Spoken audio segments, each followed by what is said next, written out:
مسکرائی اور مسکرا کے کہتے کہ ہارون سے کہ یہ بتلا کہ اگر ابھی رسول اللہ آ جائے اور آنے کے بعد تیری بیٹی کی دستخاری کرے پیغمبر تو تو منع کرے گا یا دے دے گا؟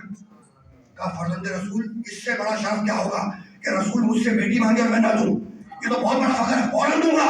کہا بس یہی بات ہے تجھ میں مجھ میں کہ تجھ سے وہ بیٹی مانگ سکتے ہیں، مجھ سے نہیں مانگ سکتے، اس لیے کہ میں تو خود ان کی بیٹی کا بیٹا ہوں۔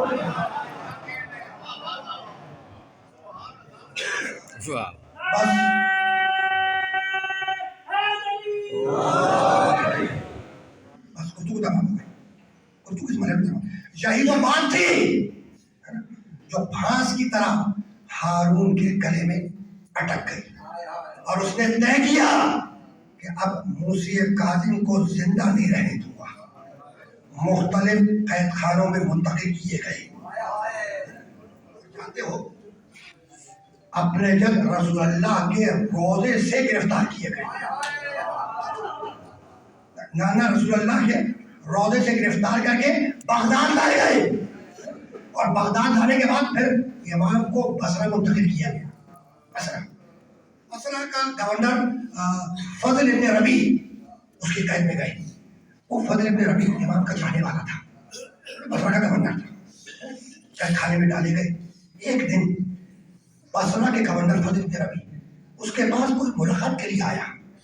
جب آیا تو فضل ابن ربیع نے اس کا ہاتھ تھاما اور امام جہاں قید تھے اس قید خانے کے سامنے لا کے کھڑا کر دیا اور کہنے لگا اس شخص سے، وہ بصرہ کا گورنر، کہ کوئی چیز تجھے اندر قید خانے میں نظر آ رہی ہے؟ کہا کہ ہاں، کہ ایک سفید چادر ہے جو بچھی ہوئی ہے۔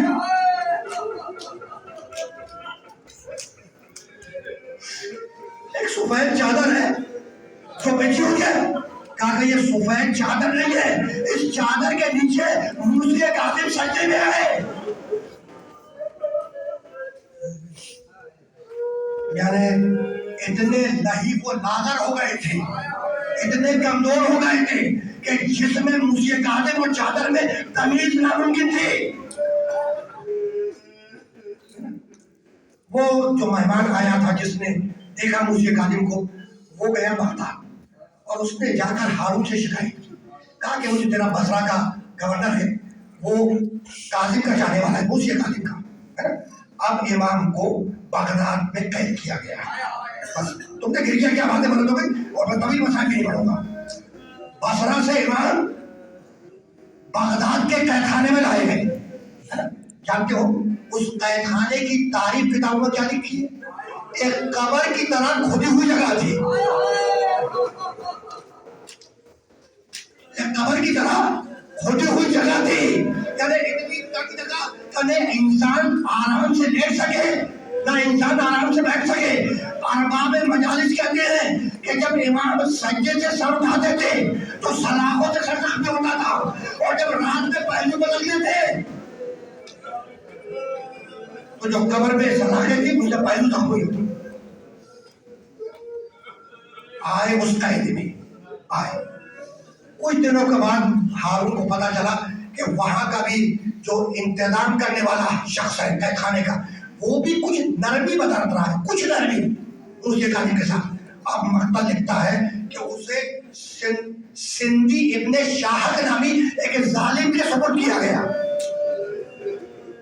تاریخ اسلام کا بہت بڑا ظالم ہے، اور کل ایک جملہ اس کے حوالے سے کہوں گا کہ اس سندھی ابن شاہد نے تاجیانہ دے کر موسی کاظم کے ساتھ وہی سلوک کیا جو شبر نے شفاعتی شبیرہ کے ساتھ کیا۔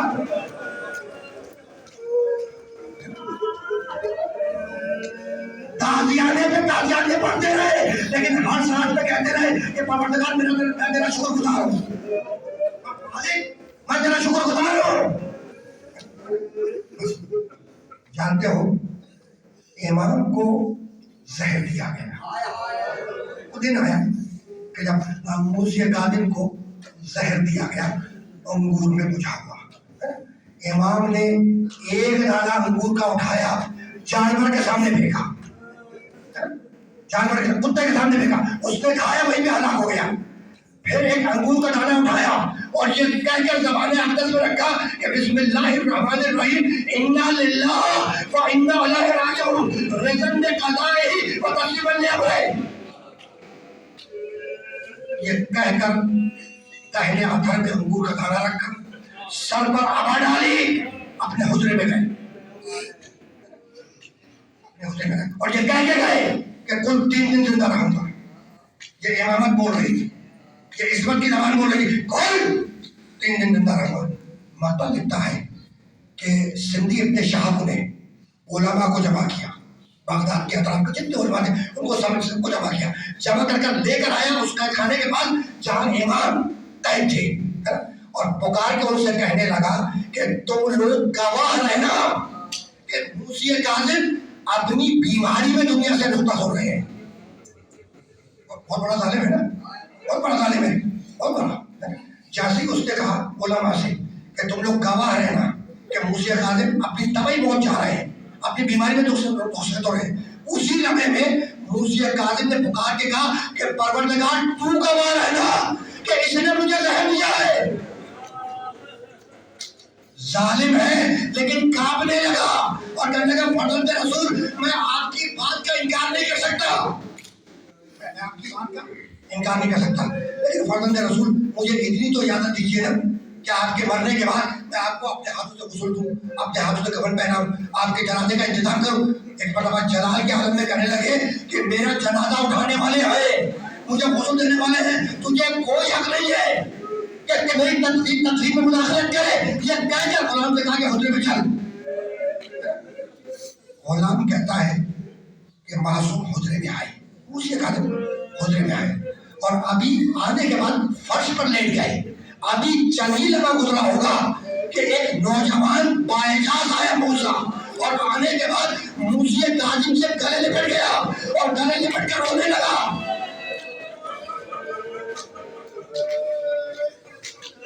غلام کہتا ہے، راوی کہتا ہے کہ میں نے پوچھا کہ فرزند رسول یہ نوجوان کون ہے؟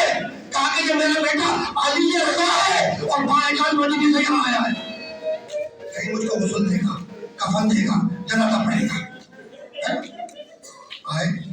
میرا 8واں امام علی رضا قید خانے میں آیا اپنے باپ کے پاس، نگاہ پڑی قید خانے کی دیواروں پر، دیکھا کہ قید خانے کی دیواریں سرخ ہیں۔ کہا کہ بابا یہ قید خانے کی دیواریں سرخ کیوں ہیں؟ کہا بیٹا تجھے تو معلوم ہے کہ جسے زہر دیا جاتا ہے اس کے جگر کے ٹکڑے کٹ کٹ کے گرتے ہیں اور رشتے دار اسے تشت میں اٹھاتے ہیں، کوئی اٹھانے والا نہیں ہے۔ تو یہ جو لال دیکھ رہا ہے تو دیوار پہ جو خون دیکھ رہا ہے یہ جگر کا خون ہے جو دیوار پہ آویز ہے۔ اسرار امامت تعلیم کیے، موسی کاظم نے قضا کی، امام رضا نے غسل دیا، کفن پہنایا، جنازہ تیار کیا، جنازہ پڑھا، وہاں سے غسل، اور اب اس کے بعد آخری جملہ ہے، آپ نے گریا کیا مجلس تمام ہو گئی۔ جب سب چلے گئے نا تو مقتل لکھتا ہے کہ 4 حمال بلوائے گئے۔ حمال سمجھ تو مزدور، یعنی جس کی اولاد موجود ہو اس کا جنازہ مزدوروں نے اٹھایا۔ 4 مزدور آئے حمال، انہوں نے موسی کاظم کو کمبل میں رکھا گلی میں، اور کمبل میں رکھ کے موسی کاظم کا جنازہ لے کے چلے، اور یہ کہتے ہوئے چلے کہ یہ رافضیوں کے امام کا جنازہ ہے، لے کر آئے بغداد کے پل پر رکھ دیا۔ آپ نے کہا کیا مجلس تمام ہو گئی؟ میں بڑا معذرت کر رہا ہوں کہ میں نے وقت زیادہ لے لیے 10 دقیقے، بس آخری جملہ سنیں، آخری جملہ مزدور لائے اور موسی کاظم کے جنازے کو بغداد کے پل پر رکھ دیا۔ ایک روایت ہے کہ موسی کاظم نے کہا، کتابوں میں ہے کہ مجھے ہتھکڑیوں کے ساتھ، بیڑیوں کے ساتھ، زنجیروں کے ساتھ دفن کیا جائے تاکہ روز محشر میں نانا رسول اللہ کو دکھا سکوں کہ آپ کی امت نے یہ کیا۔ روایت ہے کتابوں میں، تو بغداد کے پل پر رکھ دیا۔ ہارون کا رشتہ دار سلیمان وہ محل کی چھت پر آیا، بس یہ آگے جملہ، محل کی چھت پر آیا۔ جب محل کی چھت پہ آیا تو اس نے دیکھا کہ بغداد کے پل کے اوپر ایک جنازہ رکھا ہوا ہے۔ پکار کے پوچھا کہ یہ کس کا جنازہ ہے جو بغداد کے پل پہ رکھا ہے؟ کسی نے بتایا کہ یہ فرزند رسول موسی کاظم کا جنازہ ہے۔ بس یہ سننا تھا کہ سلیمان نے امانہ اتار کے پھینکا، امانہ اتار کے پھینکی اور یہ کہہ کے چلا کہ موسی کاظم کا جنازہ بغداد میں پڑا رہا ہے اور کوئی اسے دفن کرنے والا نہ ہو۔ پہنچا موسی کاظم کے جنازے پر، اب جو جنازے سے کمبل ہٹایا تو دیکھا گلے میں تو کے خاندار ہے، ہاتھوں میں ہتھکڑیاں ہے، پاؤں میں بیڑیاں ہے۔ آخری جملہ، گلے میں تو کے خاندار، ہاتھوں میں ہتھکڑیاں، پاؤں میں بیڑیاں۔ دیکھو ہتھکڑیاں تو سید سجاد کو بھی پہنائی گئی، زنجیروں میں تو سید سجاد بھی جکڑے گئے، لیکن ابھی کہہ کے گزرا تھا آدھے مجلس میں کہ جب انسان دنیا سے رخصت ہوتا ہے تو ٹوپی یہی رہ جائے گی، تسبیح یہی رہ جائے گی، انگوٹھیاں یہی رہ جائیں گی، بس کفن کے ساتھ قبر میں جائے گا۔ بھائی ہر انسان کفن کے ساتھ قبر میں جاتا ہے، لیکن اب میں کیسے عرض کروں کہ خاندان آل محمد میں دو شخصیت عجیب ہے۔ موسی کاظم زنجیروں اور بیڑیوں کے ساتھ دفنائے گئے اور زندان شام میں حسین کی بیٹی سکینہ اس کرتے کے ساتھ دفنائی۔